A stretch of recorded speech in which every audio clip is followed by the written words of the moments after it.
ভরা কাজটা বড় কদাকার, চেহারাটা দেখতে ভালো, পোশাকটাও চমৎকার, অন্তরে তার কালি ভরা কাজটা বড় কদাকার। এই মানুষের ভিড়ে আজি আসল মানুষ নাই রে নাই, এই মানুষের ভিড়ে আজি আসল মানুষ নাই রে নাই। মানুষ দেখতে চলো এবার জাদুঘরে যাই সবাই, রাস্তাঘাটে যায় না চলা এই মানুষের ভিড়ে, ওই ভিড়ের মাঝেও আবার কেহ অন্যের পকেট মারে। এখানে থাকতে পারে কি পারে না? পকেট সাবধান, পকেট কথা কয় না, পকেট। রাস্তাঘাটে যায় না চলা এই মানুষের ভিড়ে, ওই ভিড়ের মাঝে আবার কেহ অন্যের পকেট মারে। তাকেও যদি মানুষ বলো আমার বলার কিছুই নাই, তাকেও যদি মানুষ বলো আমার বলার কিছুই নাই। মানুষ দেখতে চলো এবার জাদুঘরে যাই সবাই, ঠিক কিনা? বাস্তব না অবাস্তব বলেন? এই সমাজের ভিতরে মানুষ চেহারা দেখলেও অনেকেই অমানুষ, অনেকেই গরু ছাগলের মতো, বরং তার চাইতেও। এই জন্য আল্লাহ পাক রব্বুল আলামিন দাবি বানাইলেন, দামটা ঠিকায় রাখা এটা জরুরি।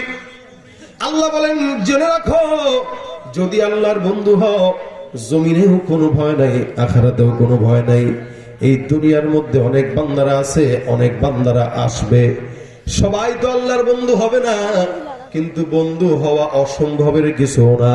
আমার আল্লাহর বন্ধু হতে গেলে বেশি কিছু লাগে না, অল্প জিনিসই যথেষ্ট, ঠিক কিনা?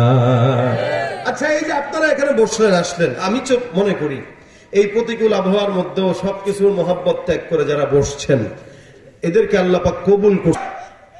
উনি একবার রাত্রেবেলা তাহাজ্জুদের সময় উঠা দেখে ওনার দাসী জায়নামাজে বসে বসে দোয়া করতেছে, আল্লাহ তুমি যে আমারে মহব্বত করো, এই উসিলায় তোমার কাছে একটা জিনিস চাই, একটু দিও। তুমি যে আমারে মহব্বত করো, তুমি যে আমারে ভালোবাসো, এই উসিলায় একটা জিনিস চাই, কি করো? দিও। আতাই ইবনে রবাহ রাহমাতুল্লাহ আলাইহি বলতেছেন, এই কি চাইলি তুই? বলে কেন? এটাই না বলবা যে আল্লাহ আমি যে তোমাকে ভালোবাসি, এই উসিলায় দিও। আর এটা না বলে তুমি বলতেছো তুমি যে আমাকে ভালোবাসো, এই উসিলায় দিও। এটা তো উল্টা হয়ে গেল না তোমার কথা? দাসী ডাক দিয়া কয়, না হুজুর, উল্টা হয় না, এই কথা এটাই বাস্তব। দেখবেন ঘরের বিবিরা অনেক সময় জিনিস আদায় করার জন্য বলে, জান তুমি ওরা ভালোবাসো না? বাসি তো, তাহলে ওইটা দিও। বলে না, হাসে হেলে ব্যাট খায়। হ্যাঁ আছে না? আপনাকে বউ নাই? কার কার বউ আছে? হাত তুলেন না। আছে কার কার? হাত তুলেন, হাত তুলেন, তুলেন, হাত তুলেন। বউ আছে কার কার? হাত তুলেন। দুইটা আসেনি কারো? একটাই তো। হ্যাঁ হাত তুলেন, হাত তুলেন। একটা কাদের কাদের? হাত তুলেন। নারায়ে তাকবীর। শুধু বিবাহিতরা নারায়ে তাকবীর। এবার অবিবাহিতরা দেখি কতগুলো আছে যারা বিয়ে করে নাই? তুলো, সবাই তুলো। অবিবাহিত যারা ফকির মিসকিন একদম সব, ঘরের মধ্যে সম্পদ নাই। তাকবীর কি আমাদের চেয়ে বেশি আওয়াজ হবে না কম হবে? বেশি হবে। নারায়ে তাকবীর। হয় না? আরো জোরে লিল্লাহে তাকবীর। আল্লাহ বয়স্ক গুলো যেগুলো সবগুলো বউ দিয়ে দেয়, বিয়ের বয়স যাদের হয়েছে আর কি, আর পোলা পায় আমিন বলে কেন? দেখেন আতা ইবনে আবি রাবাহ বলতেছেন, তুমি যে চাইলা আল্লাহ তুমি আমরা মহব্বত করে উসিলা দাও, এটা তো হয় নাই। তো মেয়েদের কারবারি এগুলা, মেয়েরা কোন জায়গায় আঘাত দিলে আদায় করা যায় এটা ভালো জানে।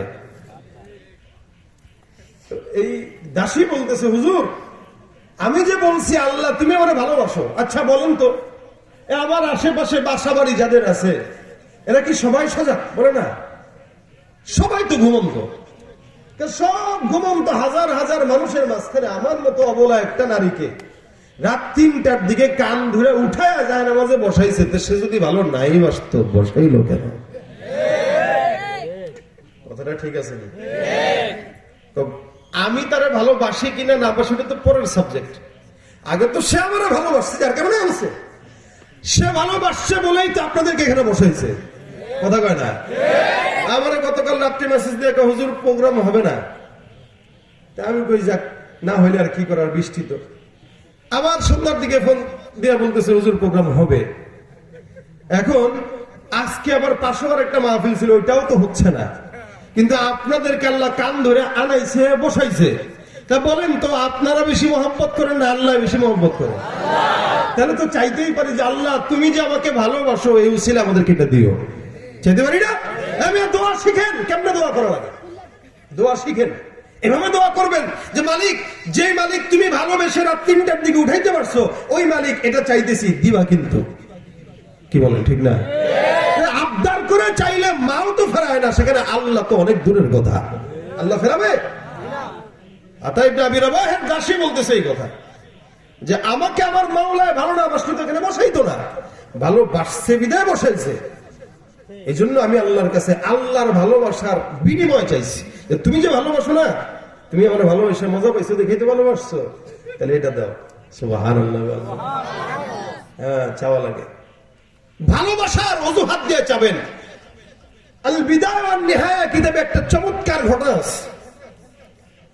হযরত সুফিয়ান সাউরি রাহমাতুল্লাহ আলাইহি, নাম শুনছেন কিনা জানি না, অনেক বড় বুজুর্গ ছিলেন, ফকিহ ছিলেন। সুফিয়ান সাউরি রাহমাতুল্লাহ আলাইহির একটা ঘটনা আছে।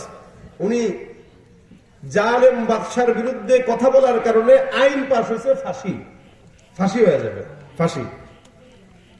এই জন্য ঘোষণা করা হইল সুফিয়ান সাউরিকে যেখানেই পাওয়া যায় ওখান থেকে ধরে আনবা। কিন্তু সুফিয়ান সাউরি ভাগ্যবশত ওই সময় কাবার হাতিমে বসা ছিলেন। কাবার হাতিম বুঝেননি আপনারা? হাতিমে কাবা মানে কি জানেন? কাবার অংশ। কাবা শরীফ এখানে একটা গোল দাগ আছে একটা, এটা হলো কাবার অংশ। ওই নির্মাণের সময় টাকা পয়সার শর্ট ছিল বিধায় এটাকে সংক্ষেপ করছে, আর ওইটাকে একটা জায়গা দিয়ে দিছে যে এটাও কাবার অংশ, ওখানে নামাজ পড়া মানে কাবার ভিতরে নামাজ পড়া। তো এখনই না ওই জায়গায় ঢোকা অনেক মুশকিল, কিন্তু এক সময় এখানে মানুষ, আমি নিজেও আজ থেকে 10 বছর আগে ওখানে যায় বসে নামাজ পড়তাম, 4 রাকাত 6 রাকাত 8 রাকাত পড়তাম অনেক, কিন্তু এখন গেলে সুযোগই পাওয়া যায় না, ঘেরাও যায় না, এত মানুষ বাড়ছে। কিন্তু এক সময় মানুষটা ওই জায়গায় বসা থাকতো। সুফিয়ান সাউরি এখানে বসা, ওনার পাশে ওনার একটা খাদেম আছে, বুঝলেন? খুব ওনার পাশে একটা খাদেম আছে। খাদেম বলতেছে, হুজুর, বলে কি, খলিফার তরফ থেকে এলান চলে আসছে, আপনাকে ফাঁসি দিয়ে দিবে। ফাঁসির মঞ্চ তৈয়ার, খলিফা রওনা হয়ে গেছে। আল্লাহর হস্তে এখান থেকে পলায়া যান। কই যাবো পলায়া? কই যে কোনো জায়গায় যান না। সুফিয়ান সাউরি রাহমাতুল্লাহ ছেদে গেছেন, বলে কি বেটা, যেই জায়গাটায় বসা এই জায়গাটা কার ঘর? আল্লাহ। আমার আল্লাহ কোরআনে ডাক দেয়া বলেন, মান দাখালাহু কানা আমিনা। কোন ইমানদার যদি বাইতুল্লাহর মধ্যে ঢুকে, আমার আল্লাহ ডাক দেয়া বলে সে সম্পূর্ণ নিরাপদ। কোন বান্দা যদি এই জায়গায় তাওয়াফ করে গুনাহমুক্ত জিন্দেগি পাবে। এমন একটা জায়গার মধ্যে থেকে একটা বেঈমানের ভয়ে আমি এখান থেকে জায়গা ত্যাগ করবো, এটা হতে পারে না।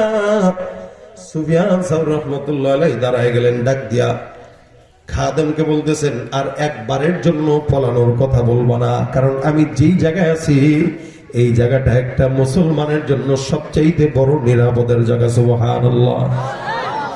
না না হুজুর, আপনি যদি বাদশা আছে আপনারা ফাঁসি দিয়ে দিবে। মুসলমান খুব মনে রাখবেন, অতীত থেকে আজ পর্যন্ত ইসলামের জন্য অসংখ্য রক্ত, অসংখ্য জেল জরিমানা ওলামা একরামরা করছে কি করে নাই? এখনো পর্যন্ত আছে কি নাই?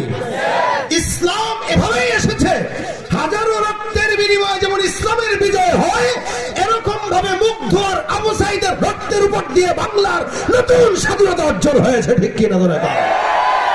এই ভাইরা আমার খুব বুঝবেন, আল্লাহ পাক রব্বুল আলামিনের বান্দা সুফিয়ান সাউরি সুন্দর করে বাইতুল্লাহর সামনে দাঁড়ায়, মুলতাজাম একটা জায়গা আছে, ওই জায়গাটাকে মুলতাজাম বলে, যেটা কাবার দরজা থেকে হাজরে আসওয়াদ পর্যন্ত। ওই জায়গাটায় দাঁড়ায় দাঁড়ায় হাত উঁচা করে ডাক দেয়া বলে, আল্লাহ, এখানে আমি আর তুমি ছাড়া কেউ নাই। আমি এখানে দাঁড়ায় দাঁড়ায় তোমাকে ডাক দেয়া বলি, মালিক, এই জায়গার মধ্যে তুমি আছো, আমি আছি, তুমি আমাকে মহব্বত করো। আল্লাহ, তোমার মহব্বতের বিনিময়ে ওসিলা দিয়ে আমি বলতেছি, যে বেঈমানটা আমারে মারার জন্য এই জায়গায় আসতেছে, ওই বেঈমানটা মক্কায় ঢোকার আগেই যদি না মারা গেছে, তোমার সঙ্গে আজকের থেকে আমার সম্পর্ক কাট হয়ে যাবে। কত বড় কথা বলে দেখেন। আল্লাহকে বলতেছে, আল্লাহ, তোমার ভালোবাসার উসিলায় বলতেছি, যেই বেঈমানটা ফাঁসি দেওয়ার জন্য আসতেছে, ও যদি হুদুদে হারামে ঢোকার আগে না মরে, তোমার সঙ্গে সম্পর্ক কিন্তু শেষ। থ্রেট দিল না একটা আল্লাহরে? সুফিয়ান সাওরীর খাদেম পাশ থেকে ডাক দেয়, হুজুর কি বলতেছেন এগুলো?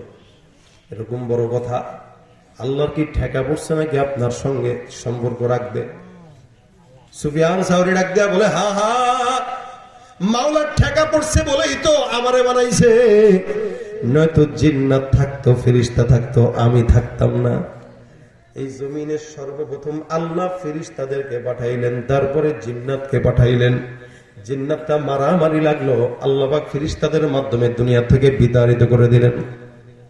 এরপরে জমিন খালি, আমার আল্লাহ আপনাকে আমাকে বানাইলেন। আল্লাহ পাক রব্বুল আলামিন বলেন, ইন্নী জাইলুন ফিল আরদি খলিফা, জমিনের মধ্যে খলিফা বানাইতে চাই, যার কারণে জমিনের রাজত্ব বান্দার হাতে, আসমানের রাজত্ব কার হাতে?